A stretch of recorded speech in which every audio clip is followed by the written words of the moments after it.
하나님 말씀 보겠습니다. 하나님 말씀 출애굽기 12장 27절 말씀입니다.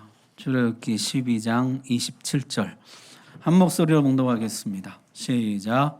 너희는 이르기를 이는 여호와의 유월절 제사라. 여호와께서 애굽 사람에게 재앙을 내리실 때에 애굽에 있는 이스라엘 자손의 집을 넘으사 우리의 집을 구원하셨느니라 하라 하매 백성이 머리 숙여 경배하니라. 아멘. 하나님이 세상을 아름답게 지으셨습니다. 좋았더라 좋았더라 심히 좋았더라. 그런데 뱀이 유혹을 했죠. 더 좋은 세상이 있다. 네가 하나님이 되어라. 하나님은 사람을 지으실 때 하나님을 의지할 때 안정감을 누리고 하나님께 순종할 때 행복을 누리도록 지으셨습니다. 그런데 인간은 이제 하나님 대신 다른 것들을 의지하면서 늘 불안에 시달리게 되었고 하나님을 등지고 떠남으로 더 이상 하나님께로부터 오는 모든 좋은 것들을 스스로 차단하게 되었습니다. 줄기에서 떨어져 나온 가지가 되었고 대지로부터 뿌리 뽑힌 나무가 되었고 아버지 품을 떠난 탕자가 되었습니다. 제한된 지혜와 제한된 사랑, 제한된 능력을 가지고 행복을 만들어내야 하는 인간은 남의 것을 빼앗고 착취함으로 행복을 증진하려고 하였습니다. 그런 인간들이 만들어내는 세상은 악과 고통과 전쟁이 끊이지 않는 곳이 되고 말았습니다. 그런데 문제는요, 인간이 자정 능력이 없다는 것입니다.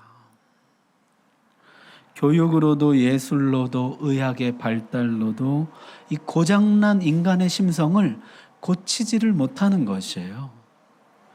선행을 힘써보기도 하고 금욕을 해보기도 하고 수도해보기도 하고 자신을 다스려 보려고 온갖 애를 써보지만은 내 속에 있는 이 악한 본성을 통제하지 못하더라는 것입니다.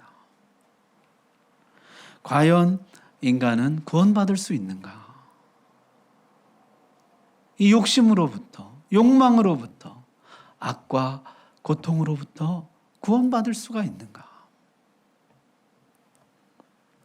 늪에 빠진 사람은 스스로 나오지 못합니다. 발버둥 칠수록 더 깊이 빠져 들어갑니다. 유일한 희망은 외부에서 구원의 줄이 오는 것입니다. 죄악의 늪에 빠진 사람 동일합니다. 스스로는 벗어나지 못합니다. 구원자가 와야 하는 것이죠. 그 구원자가 왔습니다. 누구시죠? 우리 크게 한번 해봅시다. 우리의 구원자가 누구십니까? 예수 그리스도시죠. 제가 영상을 하나 한 1분 정도 되는 거 짧은 것인데요. 돌아가신 김준곤 목사님이 CCC 집회하는 영상이에요. 가정의 원리가 어디 있습니까? 행복한 결혼 생활의 키가 어디 있습니까? 복의 근원이 누구십니까? 국회의원들이 알아야 될 분이 누구십니까? 모든 대학 교수들이 알아야 될 분이 누구십니까? 태어나는 아이들마다 누구의 이름을 불러야 됩니까? 교육의 목표가 누구십니까? 남북 통일의 길을 누가 가지고 있습니까? 국방의 원리가 무엇입니까? 진리가 어디 있습니까? 진짜 생명은 어디 있습니까? 누가 심판할 때 우리의 심판이십니까? 누가 우리에게 새 육체를 만들어주십니까?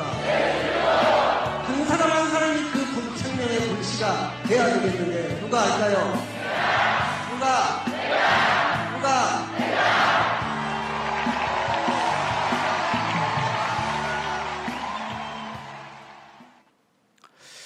이 영상을 보면서 감동이 되더라고요. 우리의 모든 답은 누구십니까? 예수 그리스도. 친구 목사님이 카톡에 항상 백문일답 이렇게 써놓는 분이 있어요. 아무리 물어도 답은 하나라는 것이죠. 예수 그리스도.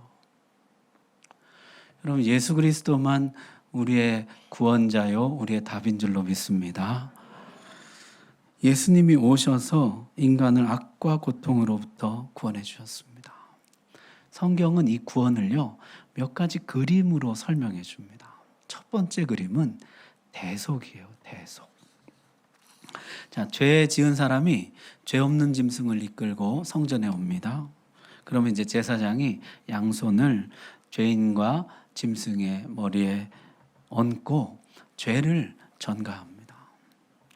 하나님, 이 사람의 죄를 이 죄 없는 짐승에게 옮겨 주옵소서. 그리고 짐승을 잡습니다. 죽여서 불살라 속죄제사로 드리는 것이죠. 나 대신 죽음을 맞이하는 짐승을 바라봅니다. 죄책감을 느낍니다. 내가 죽어야 되는데 나 대신 죽는 것이죠. 죄 없는 어린 양이 죽음으로 나는 생명을 얻습니다. 이게 대리속죄, 대속이거든요.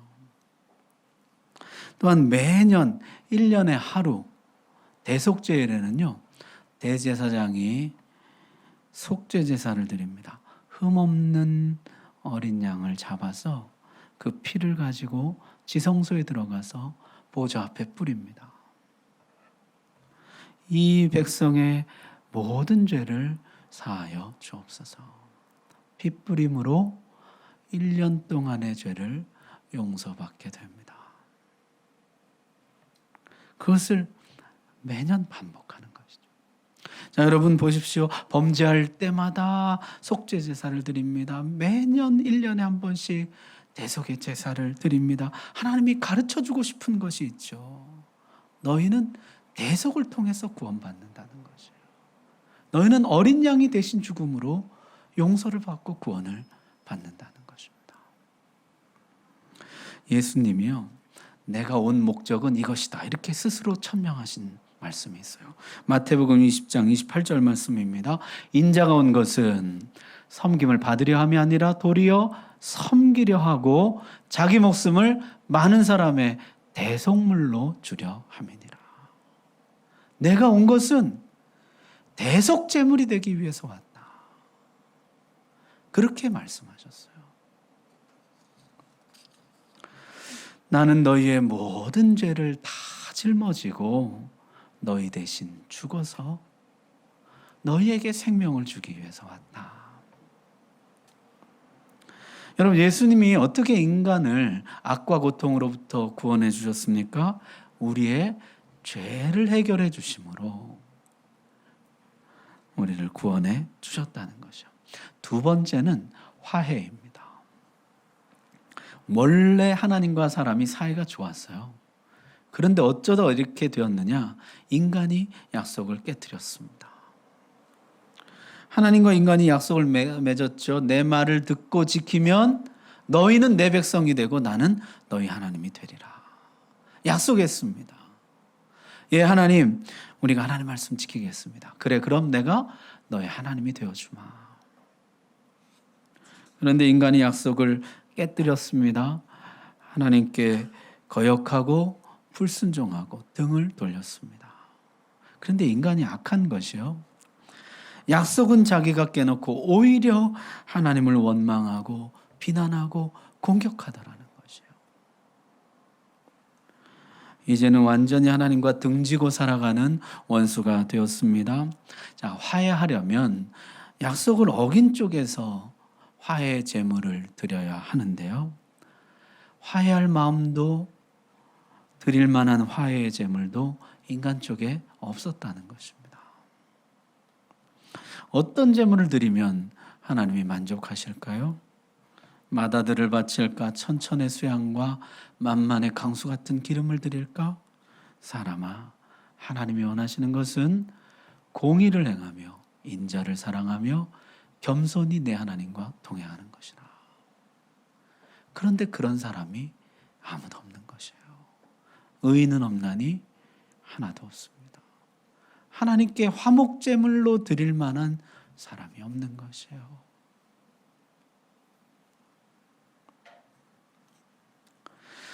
그래서 영 화해를 못하고 말았느냐? 하나님 쪽에서 먼저 움직였습니다. 하나님의 아들 예수 그리스도께서 친히 인간이 되어서 이 세상에 오셨습니다. 그리고 자신을 화목제물로 하나님께 바쳤습니다. 요한일서에 보니까 이렇게 말씀해요. 사랑은 여기 있으니 우리가 하나님을 사랑한 것이 아니요 하나님이 우리를 사랑하사 우리 죄를 속하기 위하여 화목제물로 그 아들을 보내셨습니다. 하나님이 화목제물을 하나님 스스로 내셨다는 것이에요. 이 화목제물은 하나님의 진노를 풀어버렸고 하나님과 인간은 다시 화해하게 되었습니다. 화목하게 되었습니다. 그래서 인간은 다시 줄기에 붙은 가지가 되었고 대지에 뿌리 내린 나무가 되었고 아버지 집에 돌아온 아들이 되었습니다. 다시 아버지께로부터 모든 풍성함을 받아 누리게 되었습니다. 하나님의 무한한 지혜, 무한한 사랑, 무한한 능력을 공급받으면서 악과 고통으로부터 벗어나게 되었습니다. 구원받은 것이죠. 사람은 화해했다가도 다시 깨지지만 하나님은 그렇지 않습니다. 하나님은 인간과 새 언약을 맺으셨어요. 다시는 하나님과 불화할 일이 없다. 하나님 그렇게 말씀하십니다. 예레미야에 보면요, 하나님 주신 언약이 나와요. 여호와의 말씀이니라. 보라, 날이 이르리니 내가 이스라엘 집과 유다 집에 새 언약을 맺으리라. 이 언약은 내가 그들의 조상들의 손을 잡고 애굽 땅에서 인도하여 내던 날에 맺은 것과 같지 아니할 것은 내가 그들의 남편이 되었어도 그들이 내 언약을 깨뜨렸음이라. 여호와의 말씀이니라. 자, 33절. 그러나 그날 후에 내가 이스라엘 집과 맺을 언약은 이러하니 곧 내가 나의 법을 그들의 속에 두며 그들의 마음에 기록하여 나는 그들의 하나님이 되고 그들은 내 백성이 될 것이라. 여호와의 말씀이니라. 자, 새 언약은 무엇입니까? 내가 이 백성들의 마음에 새 영을 부어주고 새 마음을 부어주고 영원히 하나님의 백성이 되게 하겠다는 것입니다. 이제 우리는요, 하나님과 관계가 깨어질 것에 대해서 불안해하지 않아도 됩니다. 내 쪽에서 놓아도 하나님 쪽에서 결코 놓지 않을 것입니다. 내가 떠나도 하나님이 결코 나를 떠나지 않으실 것입니다. 새 영을 부어주시고 새 마음을 부어주셔서 마침내 우리를 돌이키실 것이며 영원히 우리를 붙잡아 주실 것입니다. 너희는 이제 영원히 하나님과 화해하게 되었고 완전히 화목하게 되었다. 자, 세 번째 그림은요, 속량입니다. 속량이라는 말은 노예 해방이라는 뜻이죠. 자, 하나님을 의존하지 않고 독립적이 되겠다던 인간은 홀로 서게 된 것이 아니라 오히려 종이 되고 말았습니다. 욕심의 노예, 이기심의 노예 되어버린 것이죠. 일생을 죄에게 매여 종노릇하며 살아가게 되었습니다. 노예를 속량하기 위해서는요, 속전을 지불해야 합니다. 값을 치러야 하는 것이죠. 도대체 그 값이 얼마냐? 성경이 이렇게 말씀합니다. 아무도 자기의 형제를 구원하지 못하며 그를 위한 속전을 하나님께 바치지도 못할 것은 그들의 생명을 속량하는 값이 너무 엄청나서 영원히 마련하지 못할 것임이니라. 속전이 너무 크기 때문에 이 속전을 지불할 수 있는 사람이 없다는 것이에요. 죄에게 팔린 노예를 속량하는 값이 너무 커서 영원히 마련할 수가 없다. 인간은 스스로 이 값을 지불하지 못합니다. 하나님이 독생자를 보내서 이 값을 지불하셨다는 것이에요. 디도서 2장 말씀입니다. 그가 우리를 대신하여 자신을 주심은 모든 불법에서 우리를 속량하시고 우리를 깨끗하게 하사 선한 일을 열심히 하는 자기 백성이 되게 하려 하심이라. 자, 거기 보니까 그 값이 뭡니까?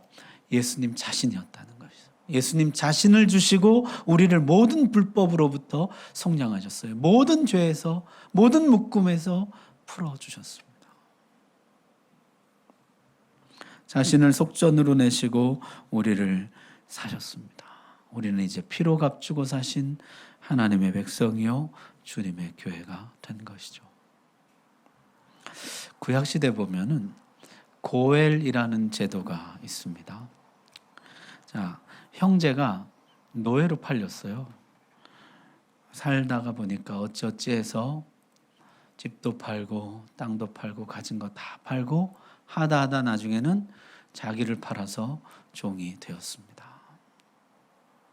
그러면 그의 형제 중에 가까운 자부터 그 책임을 져요.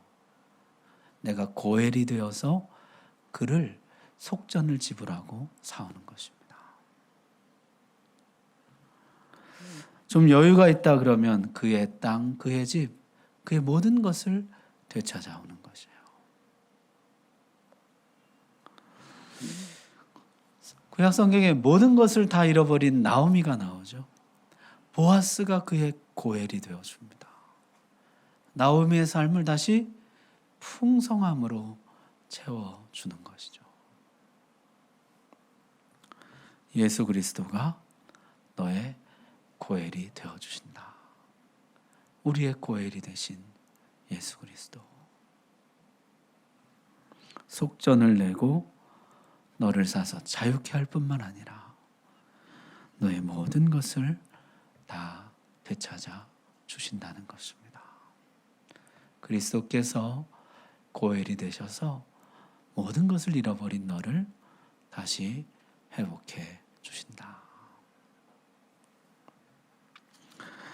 다시 하나님의 백성이 되게 하시고 다시 새로운 피조물이 되게 하시고 거기서 멈추지 않고 주님은 우리로 하여금 하나님을 아바라 부르는 하나님의 자녀가 되게 해 주십니다.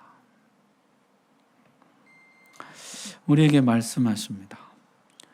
다시는 종이 되지 말라. 이제부터 하나님의 백성으로 살고 새로운 피조물이 되어서 살고 하나님을 아버지로 부르는 자녀로 살아가라 말씀하시는 것이죠. 자, 여러분 고린도전서에 보니까요. 너희는 값으로 사신 것이니 사람들의 종이 되지 말라. 다시는 종의 멍에를 매지 말아라. 로마서는요. 죄로부터 해방되어 의에게 종이 되었느니라. 다시는 죄의 종으로 살지 말고 의의 종으로 살아가. 하나님의 백성으로 살아가고 새로운 피조물로 살아가고 하나님의 자녀로 살아가라 말씀하십니다. 자, 성경은 구원을 이렇게 몇 가지 그림으로 보여주는데요. 대속, 화해, 속량입니다. 대신 죽어주심. 그 다음에 화해케 해주심, 화목케 해주심. 그리고 노예에서 벗어나게 해주심. 자유롭게 해방을 얻게 해주심. 여러분 이것 중에요. 제일 잘 이해되고 제일 마음에 와닿는 것 한 가지를 여러분이 붙잡으십시오. 그리고 그것을 나에게 주신 구원으로 이해하고 받아들이십시오. 자, 지금까지 구원에 대해서 제가 간략하게 말씀드렸는데요. 출애굽이 곧 구원 사건이기 때문입니다. 출애굽처럼 구원을 그렇게 극명하게 보여주는 사건이 없습니다. 이스라엘이 지금 바로의 종이 되어 있습니다. 바로가 꽉 붙잡고 놔주지를 않는 것이에요. 스스로는 못 나옵니다. 자력 구원은 불가능합니다. 하나님이 움직이시죠. 여러분 하나님이 모세를 처음 부를 때 이렇게 말씀하십니다. 내가 내려가서 그들을 애굽인의 손에서 건져낼 것이라. 마지막 재앙을 내리기 전에 한 번 더 말씀하세요. 여호와께서 이와 같이 말씀하시기를 밤중에 내가 애굽 가운데로 들어가리니. 하나님이 내려오시고 하나님이 애굽 가운데 들어오시겠다 말씀합니다. 예수님도 우리를 구원하기 위해 직접 이 세상 속으로 들어오셨죠. 우리 주님은 마지막 날에 다시 이 세상에 들어오셔서 우리의 구원을 완성해 주실 것입니다. 하나님의 들어오심은 곧 우리의 구원을 의미합니다. 하나님 들어오심으로 우리가 구원을 받게 되는 것이죠. 주님, 제 인생에도 들어와 주옵소서. 우리 집에도 들어와 주시고 우리 교회도 들어와 주시고 이 나라의 민족에게도 들어와 주시고 온 세계 모든 민족 가운데 들어와 주옵소서. 하나님의 구원의 역사가 일어나게 됩니다. 자, 하나님이 들어오실 때요, 구원받기 위해서는 해야 할 일이 있습니다. 어린 양의 피를 집 문에 발라야 한다는 것이요. 그러면 그 피를 보고 하나님이 그 집을 용서해 주겠다, 구원해 주겠다 말씀합니다. 여러분, 하나님이 꼭 피를 발라야만 이게 이스라엘 백성 집인지 애굽 사람 집인지 알 수 있을까요? 피가 없으면 하나님이 구별을 못 하십니까? 여러분, 지금까지 10가지 재앙하는 동안에 하나님이 구별해 주셨잖아요. 고센 땅에는 광명이 있었잖아요. 고센 땅에는 파리 메뚜기가 없었잖아요. 우박이 없었잖아요. 지금까지도 하나님 구별해 주셨는데 하나님 여기서는 표를 내라는 거예요. 구별의 표를. 피가 있건 없건 하나님 구별하실 수 있습니다. 지금까지도 구별해 주셨습니다. 그러나 이번에는요, 구별의 기준이 다르다는 것이에요. 구별의 기준이요, 애굽인이냐 유대인이냐 그 기준이 아니에요. 이스라엘 사람이냐 애굽 사람이냐, 이번엔 기준이 그게 아닙니다. 기준은 뭡니까? 피가 있느냐 피가 없느냐예요.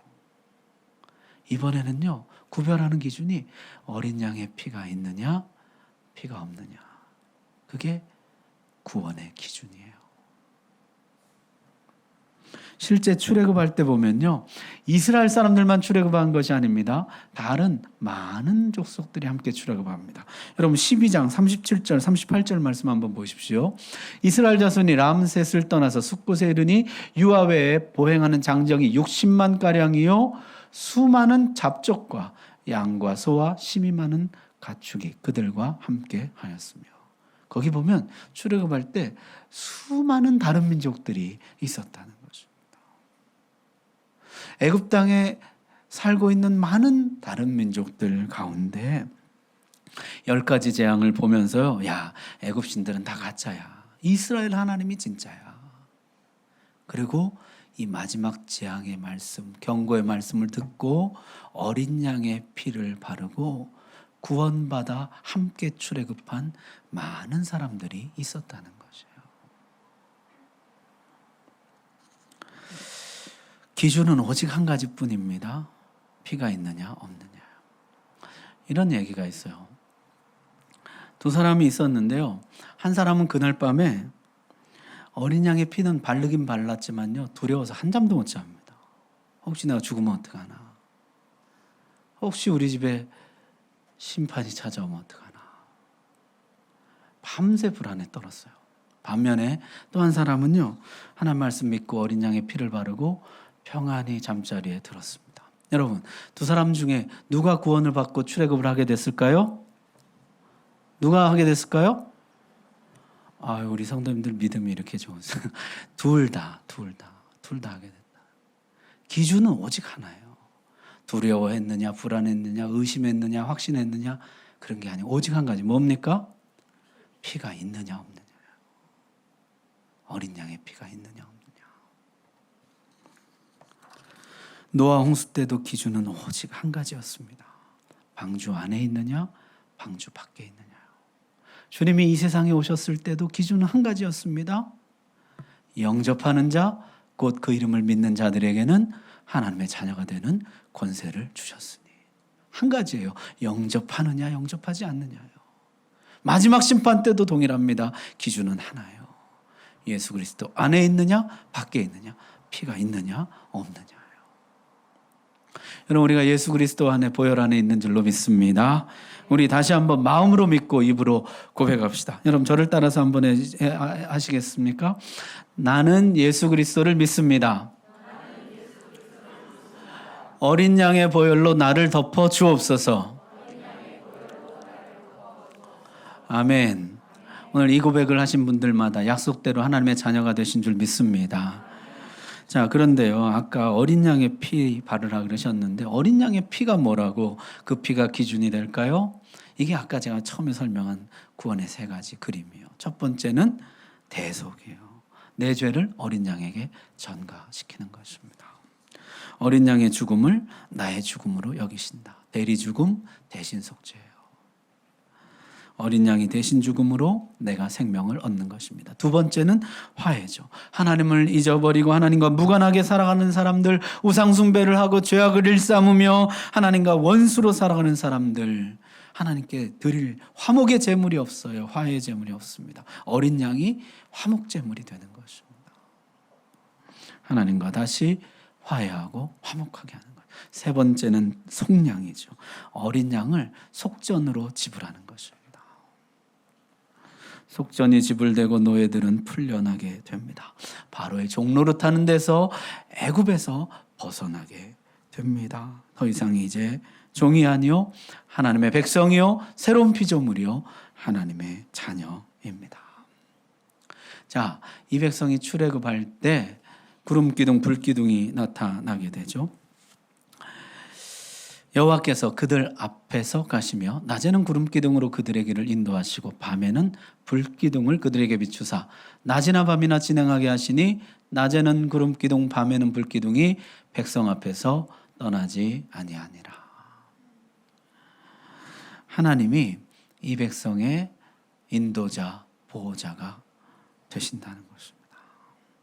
이제부터는 구름 기둥 불 기둥이 이들을 인도할 것입니다. 안내할 것입니다.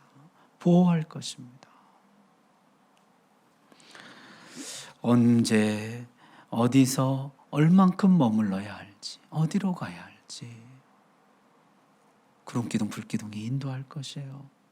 낮에는 뜨거운 열기로부터 밤에는 추위와 들짐승들로부터 이 백성을 보호해 줄 것입니다. 여러분, 하나님이 좋은 인도자, 좋은 보호자이셨을까요? 충분히 그러셨죠. 신명기에 이렇게 말씀합니다. 이 40년 동안에 내 의복이 헤어지지 아니하였고 내 발이 부르트지 아니하였느니라. 하나님이 충분히 좋은 인도자가 되어주시고 안내자, 보호자가 되어주신다는 것이에요. 저 아름다운 시편 여호와는 나의 목자시니 내가 부족함이 없으리로다. 그가 나를 푸른 풀밭 맑은 물가로 인도하시는도다. 주의 지팡이와 막대기가 나를 안위하시나이다. 여러분, 인도자와 보호자가 바뀌었습니다. 더 이상 세상 따라가지 마십시오. 세상에게 보호를 요청하지 마십시오. 여러분, 하나님의 인도를 따라가고 하나님의 보호 아래 머무시기를 바랍니다. 하나님이 우리의 좋은 인도자, 보호자가 되어 주실 것입니다. 이 구름기둥, 불기둥이 언제까지 함께 할까요? 약속의 땅에 들어갈 때까지입니다. 약속의 땅에 들어갈 때까지 감사할 때나 원망할 때나 잘할 때나 못할 때나 구름기둥, 불기둥이 떠나지 않고 끝까지 인도하고 보호해 줍니다. 자, 마지막으로 하나님은 이 유월절 어린 양을 잊지 말아라 말씀합니다. 여러분 13장 9절 말씀 한번 보십시오. 9절 우리 같이 한번 읽읍시다. 시작. 이것으로 내 손의 기호와 내 미간의 표를 삼고 여호와 율법이 내 입에 있게 하라. 이는 여호와께서 강하신 손으로 너를 애굽에서 인도하여 내셨음이니. 아멘. 여기 보니까 너는 이 출애굽을 내 손의 기호, 내 미간의 표, 내 입에 항상 있게 하라 말씀합니다. 출애굽이 너의 모든 행동과 삶의 기초가 되어야 한다 말씀하십니다. 구원이 네 모든 삶의 근간을 이루어야 된다 말씀하십니다. 내가 하나님께 감사하는 이유는 나를 악과 고통으로부터 건져내 주셨기 때문입니다. 내가 찬송하는 이유는 나를 죽음으로부터 건져내 주셨기 때문입니다. 내가 십계명과 말씀을 지키는 이유는 하나님만이 나의 구원자이시며 우리의 구원자이시기 때문입니다. 내가 복음을 전하는 이유는 예수님만이 지금도 세상의 유일한 구원자이시기 때문입니다. 너의 모든 삶에 하나님의 구원이 흐르게 하라는 것이에요. 구원의 감격, 구원의 기쁨, 구원의 은혜가 충만한 가운데 살아가고 그것이 네 삶에 떠나지 않게 하라 말씀합니다.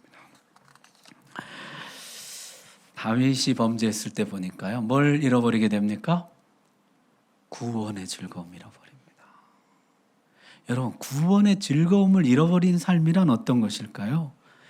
의무만 남고 책임만 남아요. 이게 너무너무 무거운 삶이에요. 힘겨운 삶.